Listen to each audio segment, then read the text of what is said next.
आज तुम सबन ने कंठी ली है। कंठी लेने के बाद अपनो कर्तव्य क्या है? वो कर्तव्य है अपने नित्य नियम को पाठ, और वो पाठ या नमोस्तु पुस्तिका में है। अपने मार्ग के 5 आराध्य स्वरूप हैं। श्री महाप्रभु, श्री गोपीनाथ प्रभु चरण, श्री विठलनाथ प्रभु चरण, श्री गोकुलनाथ प्रभु चरण, श्री यमुना जी और श्री ठाकुर जी। इन पांचों की स्तोत्र पाठ रूप में उनकी स्तुति करनी है। वो स्तुति ही अपनी नाम स्मरण की साधना कही जाए। जहां नहीं ख्याल में आवे तो मुझको पूछियो। कोई पूछे तुमको कि भाई तुमने आज कंठी ली, तुम्हारो धर्म क्या है, तो उनको ये जवाब देना है कि हम पुष्टि मार्गीय नाम स्मरण की साधना प्रणाली करें। क्या कहोगे? हम नाम स्मरण कर रहे हैं। हमने कंठी ली है और हम नाम स्मरण कर रहे हैं। नाम स्मरण कौन को कर रहे हो? श्री महाप्रभु को, उभय प्रभु चरण को, श्री गोकुलेश प्रभु को, श्री यमुना जी को और श्री ठाकुर जी को। क्लियर? ये यहां में प्रार्थनाएं हैं सब। ये जो स्तोत्र जो हैं, इनमें जो आज अपन ने सवेरे किए, वो सब स्तोत्र जो है अपने पाठ हैं। और वो पाठ अभी फिलहाल प्रतिदिन 1 या 2 श्लोक अभ्यास करने को प्रयास करो, क्योंकि आज बहुत से ऐसे हैं कि जो आपने करे ही नहीं है। तो प्रतिदिन 1 या 2 श्लोक अभ्यास करो। उदाहरण के रूप में जैसे अपन मंगलाचरण कर रहे हैं, चिंता संतान हंतारो यत्पादाम बुजरेण वह स्वीयानान तान्निजाचार्यान प्रणमामि मुहुर्मुहु। ठीक है, ये बोलने को प्रयास करो। कितना टाइम लगेगा? घड़ी लगाओ। चिंता संतान हंतारो यत्पादाम बुजरेण वह स्वीयानान तान्निजाचार्यान प्रणमामि मुहुर्मुहु। हार्डली मेरे ख्याल से 15 सेकेंड। तो प्रतिदिन 1 या 2 श्लोक उच्चारण करने को प्रयास करो, क्योंकि बहुत से ऐसे श्लोक हैं कि जो आपने करे नहीं है। वो उच्चारण के लिए साथ में सीडी है। आयो ख्याल में? सीडी है। सीडी को लगा करके पहले सुनो। वो हमें 2 बार रिपीट किए हुए हैं। तो एक बार पहले पुस्तक खोल करके वो देखो और सुनो, और सुन करके फिर दूसरी बार वाके साथ उच्चारण करने को प्रयास करो। ये पुस्तक है, या पुस्तक को जो ऑडियो वर्जन है वो सीडी में है। वही के है, इस पूरी पुस्तक ही है वो पाठ। वो रख करके अपन पाठ करेंगे। नित्य कर्तव्य क्या है हमारो? जैसे अपने घर में बड़े जो है वो सेवा करें कि नहीं, ये आपकी सेवा है। क्या है ये? नाम स्मरण। ये आप करोगे। लक्ष्य ये रखना है कि ये पुस्तक आपकी प्रतिदिन कंप्लीट हो जाए। ठीक है? प्रतिदिन 1 श्लोक को अभ्यास करो। फिर जैसे आपकी ग्रास्पिंग पावर है, वो ग्रास्पिंग पावर के आधार पे 15 दिन, महीना, 3 महीना, 6 महीना और अंत में साल, 1 साल के बाद। आज अपन ने दीक्षा ली, आज अपन ने कंठी ली। 1 साल के बाद आज के ही दिन इतनी उच्चारण की अनुकूलता हो जानी चाहिए कि ये पूरी पुस्तिका 20 से 25 मिनट में पूरी हो जाए। 5 पाठ हैं। एक पाठ को एवरेज टाइम 405 मिनट। कितनो? 405 मिनट। तो कुल 5 हैं, तो अपने लगभग 20 से 25 मिनट को एक एवरेज टाइम है कि जहां में अपन ये पुस्तक पूरी कर लेंगे। सवेरे, दोपहर, शाम को, रात। सवेरे उठ रहे हैं और रात को सोने जा रहे हैं। एवरेज अपने पास कितने घंटा हुए दिन के? 16 घंटा। सवेरे अगर जब अपन उठेंगे, उठने के बाद रात को एक जो एवरेज टाइम है अपने सोने को, अपने पास दिन के 16 घंटा हैं। बराबर?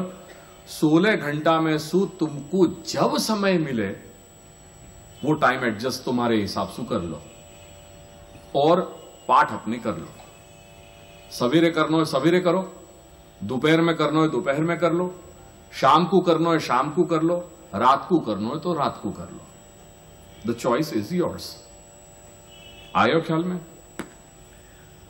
एक साथ करने हैं तो एक साथ करो, सवेरे एक करने हैं बाकी के 4 शाम को करने हैं तो कोई प्रॉब्लम नहीं है। सवेरे 2 कर लिए, 3 फिर दोपहर में कर लिए तो कोई प्रॉब्लम नहीं है। इन शॉर्ट, अपनो एडजस्टमेंट टाइम को तुम खुद ही कर लो कि तुमको पाठ, ये पुस्तक कब कंप्लीट करनी है। एक साथ बैठ के करना है ये जरूरी नहीं है, क्योंकि कभी टाइम मिले, कभी नहीं भी मिलेगा टाइम। फाइन, ख्याल आ गया? जब अब ख्याल क्या रखना है, जब भी पाठ करने बैठोगे हाथ मुंह धो करके पाठ करने बैठोगे, ठीक है? हम बाहर से आवे, हाइजीन होवे ना, हाइजीन के कारण जब भी भोजन करेंगे पहले हम साबुन से हाथ धोएं, तो वो हाइजीन है। बस यही चीज हमारे यहां पे भी एक हाइजीन की एक ये प्रकार है कि जब भी हम पाठ करने बैठेंगे हाथ मुंह पांव धो करके और फिर पाठ करने बैठेंगे। घर में मंदिर है, बेस्ट, मंदिर के सामने बैठ के पाठ कर लो, कोई दिक्कत नहीं है। अगर नहीं है तो कोई भी शुद्ध जगह पे एक जगह बनाओ और वो जगह पे मेंटेन करो कि हम वो पाठ वहां करेंगे। पर आज ड्राइंग रूम में कर लियो, कल वरांडा पे कर लियो, परसों बेडरूम में कर लियो, परसों जो है वो कहीं और कर लियो, गाड़ी में कर लियो, ये चीज नहीं। ट्राई करो, कभी कभी ऐसे करना पड़े, कभी कभी ऐसे करना पड़ा है। बंबई जैसे जीवन में बहुत से लोग हैं कि जिनके पास समय नहीं है, वो ट्रांसिट में ही ये चीज करें, फाइन, क्योंकि वहां की देशकाल परिस्थिति ऐसी है कि उनको घर में टाइम नहीं मिल रहा है। For them time is money. पर आप क्या करेंगे, जब तक बने, अगर घर में मंदिर है तो मंदिर के सन्मुख बैठ के पाठ करो, अगर नहीं है तो कोई एक नियत स्थान रखो, और जहां तक बने try to maintain that place. वो एक जगह नक्की करो, ये नहीं कि आज यहां बैठ गए, कल दूसरे रूम में बैठ गए, परसों तीसरे रूम में बैठ गए। ऐसे रोटेशन नहीं करना है। क्यों नहीं रोटेशन करना है? वो कारण ये है कि जो ये हमारी साधना है ना, ये हमारी क्या है? साधना है।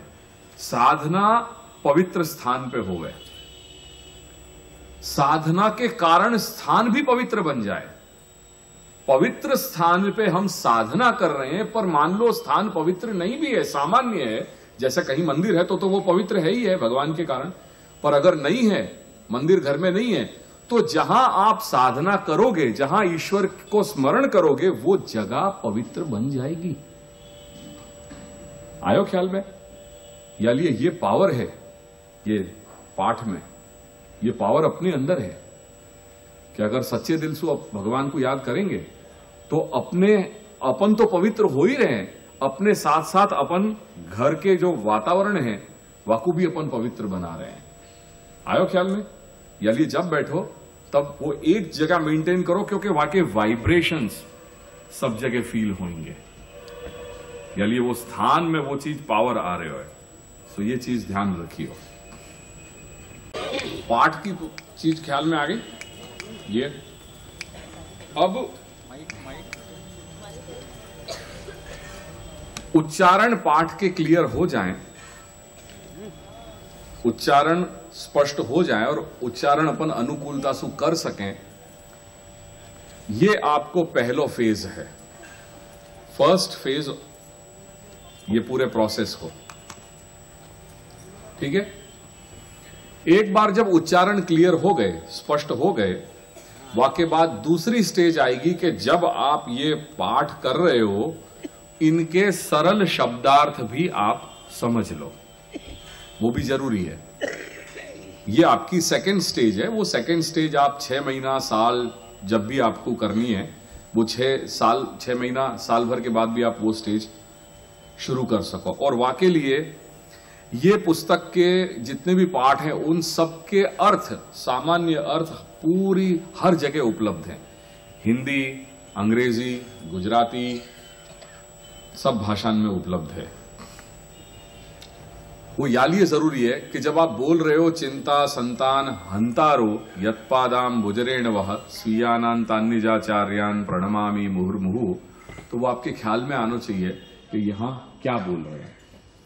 या अपने मानस में एक फिल्म चलनी चाहिए, एक विजुअलाइजेशन हो, एक मेंटल विजुअलाइजेशन कर रहे हैं कि नमामि यमनामहं सकल सिद्धि हेतु मुदा मुरारि पद पंकज स्फुरद मंदरेणुत्कटाम तटस्थ नव कानन प्रकटमोद पुष्पाम्बुना सुरासुर सुपूजित स्मरत पितु श्रियम विभ्रतीम। जब ये बोल रहे हैं तो नमामि यमनामहं सकल सिद्धि हेतु मुदा, तो सकल सिद्धि की हेतु है वो। ये सकल सिद्धि है कौन कौन सी है, कौन सिद्धि है यहाँ कैसी सिद्धि क्या बताई है। या जब श्री यमुना जी को या भूतल पे पधारने को जो प्राकट्य है, वो जो स्थिति बताई है कि कलिंद गिरि मस्तके पतद मंद पूरोज्वला विलास कमनोल्लसत प्रकटगंड शैलोन्नता। तो श्री यमुना जी आधिदैविक सूर्य नारायण में सु कैसे प्रकट करके और कलिंद नाम को जो पर्वत है वाके शिखर पे आकर के और कैसे वेग सहित जो है चट्टानन को उछालती हुई, जैसे प्रीतम को मिलने की झंकनासु उत्कंठासु जैसे आगे बढ़े वो तीव्रता आ रही है, वो हिसाब से श्री यमुना जी अपने स्वामी को मिलने की जो है तीव्र उत्कंठासु आगे बढ़ रही है। वो जो स्वरूप वर्णन है, तो जब भी आप वो पाठ कर रहे हो तो वो मेंटल फिल्म अपने दिमाग में चलनी चाहिए। वासु एक रस बनेगा, पाठ करने में आनंद आएगा, नहीं तो वो होएगा सब कुछ बट थोड़ा ड्राई हो जाएगा। आप लोगों की एज पे जो लोग समझ रहे हैं उनकी तो मैं बात नहीं कर रहे हो। या तटस्थ नव कानन, तो श्री यमुना जी को जो तट है वह तट पे जो भी कुंज निकुंज सघन कुंज निबिड़ कुंज ये जो सब बताए हैं, उनके पुष्प जो अलग अलग प्रकार के जो पुष्प हैं, वो पुष्प की सुवासित ये जो जल है, ऐसी श्री को श्रियम बिभ्रतीम, श्री को धारण करने वाली जो श्री यमुना है, मैं उनको नमन कर रही हूं। ये कब मालूम पड़ेगा, जब जाके एक एक शब्द के अर्थ जानेंगे तो वो अपने को पाठ करने में आनंद आएगा। So the second stage is कि आप एक बार ये चीज क्लियर कर लो, उच्चारण जब आपके स्पष्ट हो जा रहे हैं तब दूसरी स्थिति आएगी इनके अर्थ जानने की। ठीक है। तीसरी बात, ये कंठी गले में से कभी उतरनी नहीं चाहिए।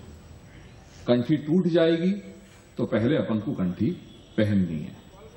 कंठी जब हम दूसरी बदलेंगे तो पहले नई पहन लेंगे, पुरानी बाद में निकालेंगे, और कंठी के बिना नहीं रहेंगे।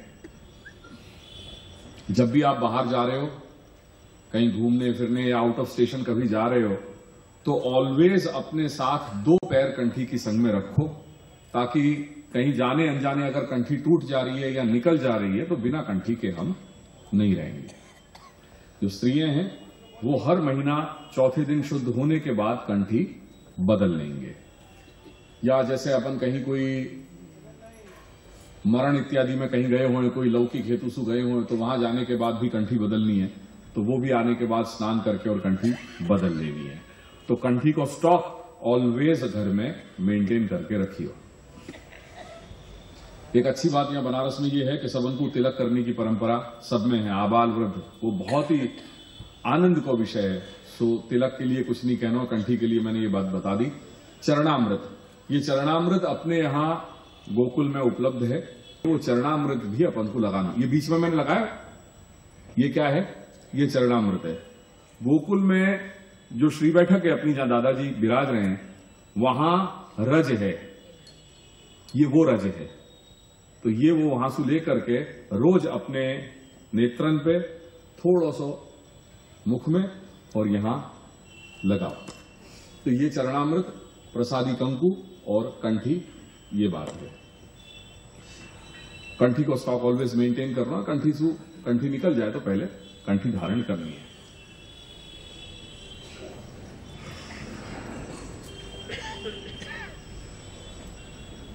जब पाठ करने बैठो, संभवतया शुद्ध होकर के धोती बंडी पहन करके बैठो तो सबसे अच्छी बात है। अगर वो नहीं कर पा रहे हो तो 8 दिन में एक बार धोती बंडी पहन करके पाठ करो।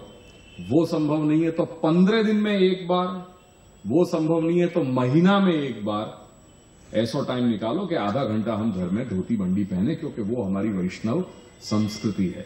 मैंने कल 2 दिन से बात कर रहे हूं, वेशभूषा, भाषा, आचार विचार, खान पान, व्यवहार।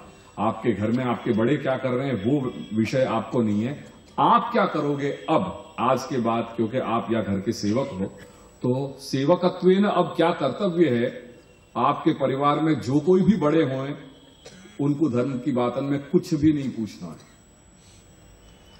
धर्म के विषय में जो भी जिज्ञासा है निसंकोच आप संपर्क करो। मुकु गोकुल संपर्क करो, मेरे साथ ये जो लोग आए हैं इनको संपर्क करो कि हमको ये बात है, ये प्रश्न है और गुरुदेव से हमको ये बात को समाधान चाहिए।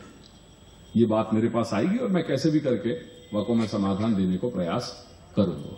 पर घर में या समाज में बड़े को कुछ नहीं पूछोगे आप कि मम्मी चाचा चाची ये कैसे होगा, नहीं पूछेंगे आप। आपको धर्म के विषय में जो पूछना है आप मुझसे पूछेंगे और उसका जवाब मैं आपको दूंगा। क्लियर?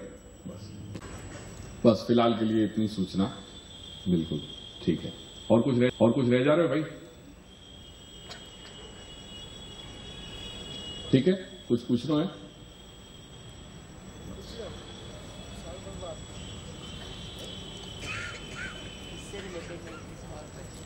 हाँ बेटा पूछ, कोई दिक्कत। हम लोग के स्कूल में फ्रेंड्स पूछते हैं कि तुम्हारा पुष्टि मार्ग क्या है, इसको कैसे एक्सप्लेन? पुष्टि मार्ग जो है वो वैष्णव मार्ग है। हमारे भारतवर्ष में मूल में हम धार्मिक हैं, हम धार्मिक लोग हैं। भारत की जो प्रजा है वो मूलतः धार्मिक है। और शायद ये बात जितनी अब मोदी जी के शासन में बाहर निकल के आ रही है उतनी कभी नहीं हुई। तो ये बहुत अच्छी बात है अपने लिए कि अपनी पुरानी धरोहर अब वापस आ रही है। कम से कम कोई एक व्यक्ति ऐसा कार्य कर रहा है कि जो अपनी प्राचीन धरोहर को, अपनी संस्कृति को आगे उस स्तर पे लाने का प्रयास कर रहा है। तो वो वास्तव में धन्यवाद के पात्र हैं।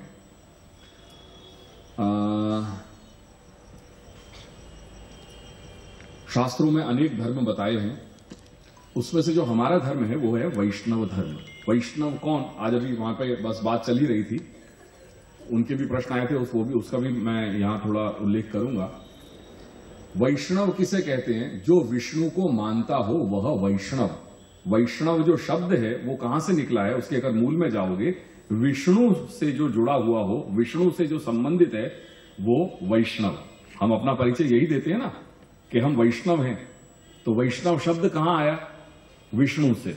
भगवान विष्णु का जो हो, भगवान विष्णु से जो जुड़ा होता है, भगवान विष्णु से मतलब भगवान कृष्ण से जो जुड़ा होता है वो हुआ वैष्णव। जब हम कहते हैं कि ये शांकर हैं, मतलब क्या? शंकर से शांकर, जो शंकर से जुड़ा हुआ हो, भगवान शंकर से, भगवान महादेव को जो मानता हो वो कौन हुआ? शांकर हुआ। तो जो उनके अनुयायी हैं, जो भगवान शंकर को, भगवान महादेव को जो मानते हैं वो शांकर कहे जाते हैं। जैसे हम कौन कहे जाते हैं? हम वैष्णव कहे जाते हैं। ऐसे जो लोग महादेव जी को, भगवान शंकर को मानते हैं उनको शांकर कहा गया है और वो त्रिपुंड करते हैं। जो लोग शक्ति मां की उपासना करते हैं उनको शास्त्रों में शाक्त कहा गया है, क्योंकि वो देवी मां, शक्ति मां की उपासना करते हैं और उनके यहां विधान बिंदी इत्यादि लगाने का है। तो हर एक संप्रदाय की एक व्यवस्था है, उनके चिन्ह हैं, उनके तिलक अलग हैं, उनकी कंठी अलग है। ये है सब जगह। जो शांकर लोग हैं वो भी तिलक करते हैं पर उनका अलग किस्म का जो है तिलक है। वो भी कंठी पहनते हैं पर वो रुद्राक्ष पहनते हैं, हम जो है तुलसी की माला पहनते हैं। जो शाक्त हैं वो भी ये करते हैं, वो भी कुछ अलग करते हैं। तो सबके यहां ये चीज व्यवस्था है। तो जो लिंग मतलब चिन्ह, जो परिचय है वो चिन्ह से होता है। किसी व्यक्ति को जब देखोगे, अगर वो त्रिपुंड लगाता है, रुद्राक्ष पहनता है, तो सामने से उसके अपीयरेंस से हमें लगता है कि भैया ये महादेव जी के भक्त हैं, ये शांकर लोग हैं, क्योंकि उन्होंने उनके चिन्ह पहन रखे हैं। इसी तरह से जब हम किसी को धोती बंडी या धोती उपरणा पहनते हुए देखते हैं और वो ऊर्ध्वपुंड्र जिसने किया हो, तिलक है और कंठी, गले में कंठी है, तो हम दूर से पहचान पाते हैं कि ये वैष्णव है। ऐसे वैष्णव संप्रदाय में 4 संप्रदाय मुख्य हैं। 4 संप्रदाय मुख्य हैं। मध्व संप्रदाय, जिनके मूलाचार्य जगत गुरु श्री मध्वाचार्य हुए। निम्बार्क संप्रदाय, जिनके मूलाचार्य श्री निम्बार्काचार्य हुए। श्री रामानुज संप्रदाय, जिनके मूलाचार्य श्री रामानुजाचार्य हुए। और वल्लभ संप्रदाय, जिसके मूलाचार्य महाप्रभु श्री वल्लभाचार्य चरण हुए। ये चारों संप्रदाय के जो मूल आचार्य हैं ये भगवद अवतार हैं, भगवान के अवतार हैं। अगर हम श्री महाप्रभु को भगवद अवतार मानते हैं तो कोई कारण नहीं है कि हम निम्बार्काचार्य को भी हम भगवद अवतार न माने। नहीं, ये हमारी सबसे बड़ी गलती और भ्रांति है। वो भी भगवद अवतार हैं। भगवद लीला ऐसी है कि उन्होंने उस रूप में उनको प्रकट किया और उनके जो जीव हैं उनका उद्धार उनसे हुआ। जो मध्व संप्रदाय के अनुयायी हैं उनका उद्धार वहां से होना है। ऐसे हर एक का अपना अपना एक सिस्टम है। प्रॉब्लम तब आती है कि जब इस सिस्टम को हम तोड़ने का प्रयास करते हैं या उसको डाइल्यूट करना चाहते हैं कि यहां से वहां, वहां का यहां, ऐसा जब करते हैं तब ये प्रॉब्लम होती है। वो हमारी अज्ञानता के कारण है। बाकी जो शास्त्र में बनाया हुआ सिस्टम है वो सिस्टम बहुत सही है और उस सिस्टम को सभी संप्रदाय के जो तत्त आचार्य हैं आज भी बड़े औदार्य से उसको स्वीकारते हैं। उसमें कोई खंडन मंडन तो ये शोभा है भाई, पर वो खंडन मंडन जो है उसको गाली गलौच मान लेना ये तो आपकी संकीर्णता है। पर हमारे जो आचार्य रहे हैं उस समय उन्होंने खंडन मंडन किया हुआ है। वो खंडन मंडन तो ये श्रृंगार है शास्त्र का। अलग अलग मत हैं क्योंकि श्रुति आज्ञा कर रही है कि एकम सत विप्राह बहुधा वदंती। सत्य तो एक ही है पर जो अनेक विद्वान हैं वो उस एक सत्य को अलग अलग रूप से कह रहे हैं। अलग अलग रूप से क्यों कह रहे हैं? वो इसलिए कह रहे हैं क्योंकि भगवान ने उनको उस रूप से प्रेरणा की है। अभी मंगलाचरण में हम क्या बोले? बुद्धि प्रेरक कृष्णस्य पाद पद्मम प्रसीदतु। बुद्धि की प्रेरणा देने वाले भगवान श्री कृष्ण के जो चरण कमल हैं वो मुझ पर प्रसीदतु, कृपा करें। क्यों? ध्यान असमर्थ जीवानाम। मैं उनका ध्यान करने में, मैं प्रभु का ध्यान क्या कर पाऊंगा? मेरे में इतनी लायकात है क्या कि मैं भगवत स्वरूप का मैं ध्यान करूं? तो ऐसा मैं निस्साधन ध्यान करने में असमर्थ, वो मेरा सर्वस्व हो, बस मैं उनके चरणारविंद में यही मैं कामना कर सकता हूं। बाकी मेरे पास कुछ नहीं है। जिस समय भगवान ने श्री अर्जुन को अपने विराट स्वरूप का दर्शन कराया तो पूरा उसका वपू अर्जुन का कांप गया, कंपित हो गया, ध्रुजने लगा वो बिल्कुल कि ये मैं क्या देख रहा हूं। वो सहन नहीं कर सका और करके कहा, हे प्रभु, मुझे तो आप मेरे सखा के रूप में जो 2 हस्त वाले और 2 पैर वाले जो मनुष्याकृति रूप है उसमें ही दर्शन करो। मैं ये रूप को आपका मेरे बस के बाहर है। तो